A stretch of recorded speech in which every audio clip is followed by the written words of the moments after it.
Now, moving on to the King, we know he's had a challenging couple of months. Is he in good spirits? He still seems in recent weeks to getting back amongst it to the extent that he can. Listen, he's in good spirits. I think ultimately he's hugely frustrated. He's frustrated that he can't get on and do everything that he wants to be able to do. But he's very pragmatic. He understands that there's a period of time that he really needs to focus on himself. But at the same time, he is always pushing his staff and everybody and his doctors and nurses to be able to say, actually, can I do this? Can I do that? So I think the overriding message would be that he's obviously very keen to get back to a form of normality, and is probably frustrated that recovery is taking a little longer than probably he would want it to. Now, look, there is a royal visit planned to Australia later in the year. Why is Australia such a special place for the royal family? I think, apart from anything else, most of us have spent quite a bit of time out here, and as a result, there is a huge affinity with the country. There's a huge affinity with the people.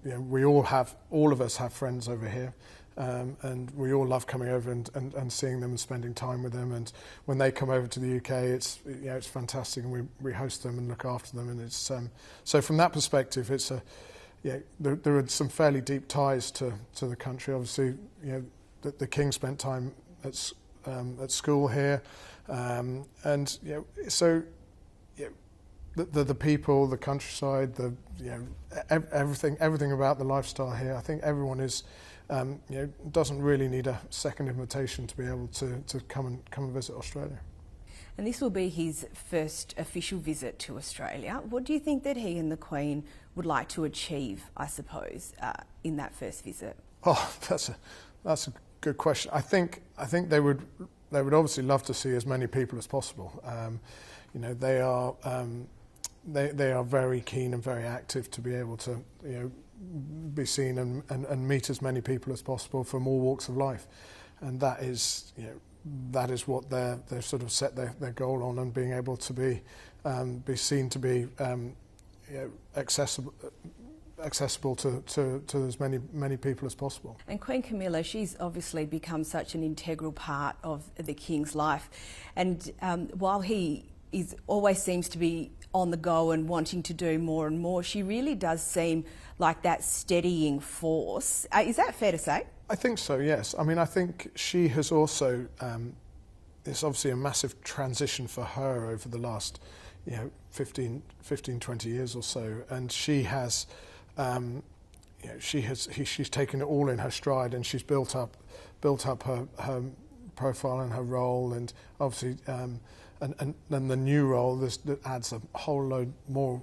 responsibilities to it, and she has undoubtedly they have been a huge support to one another through that whole process and through the whole transition. And it's as I say, they're fantastic together, and they support each other and they energise each other as well.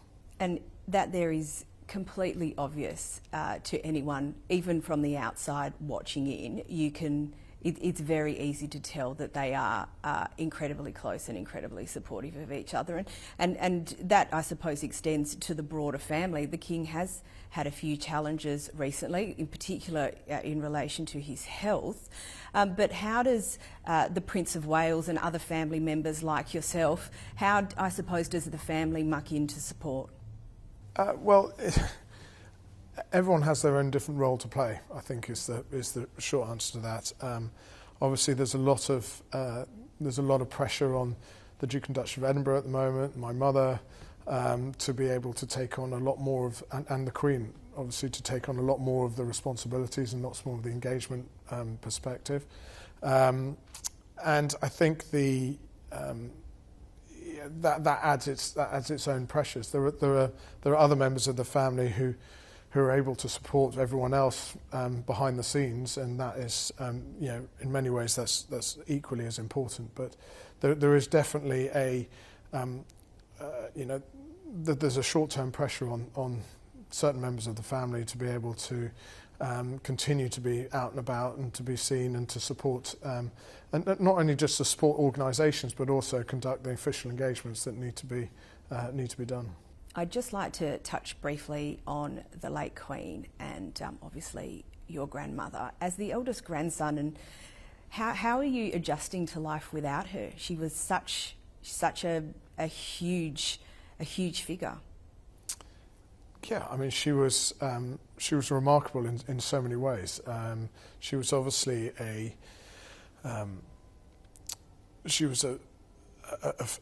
figurehead that had been part of everybody's lives for as long as people could remember. And for us, she was, as having her as a grandmother and a role model was unique. And I was lucky to be in Scotland before she passed, and actually having those few days with her, just in Scotland, just as a family, as a quiet, before she left Balmoral, that was really nice. That was looking back on it, it's still quite emotional, that part, because it was a proper family moment. And then obviously once she left Balmoral, it became more of a public grieving. Then in many ways, it's sort of we'd had our quiet moment with her. We'd said our goodbyes. So whilst it still wasn't particularly easy, it was easier being able to share the public's grief for her. Sorry, but she still, both her and the Duke of Edinburgh still have left a huge imprint on all of our lives, and still to this, and they will do for the rest of our lives, because how they live their lives, how they taught us to grow up and behave, and this, that, and the other. Their fingerprints are left in everything that we do, and it's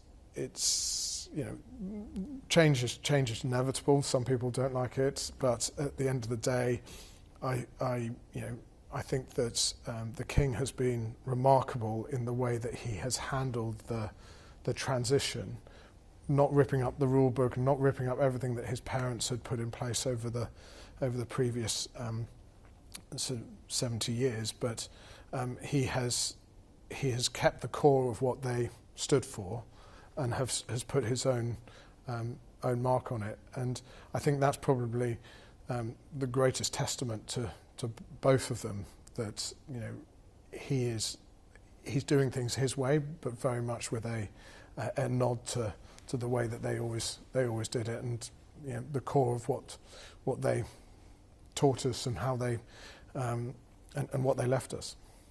And that, I suppose, shows the strength of that connection and the understanding of the role. And do you think that is something in relation to both the Queen and the late Duke of Edinburgh that made them special, I suppose, not only as the Queen as a regent, but also as grandparents and parents, that passing down?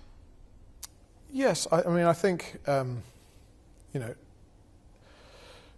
when you're lucky enough to have your grandparents around for a significant part of your life,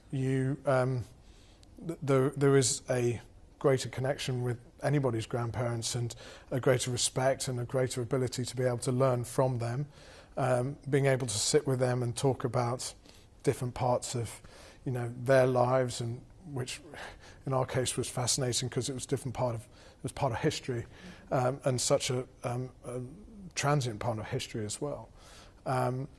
That they will, those times talking to them and sitting with them and listening to them is it's very difficult for it not to have a significant impact on you.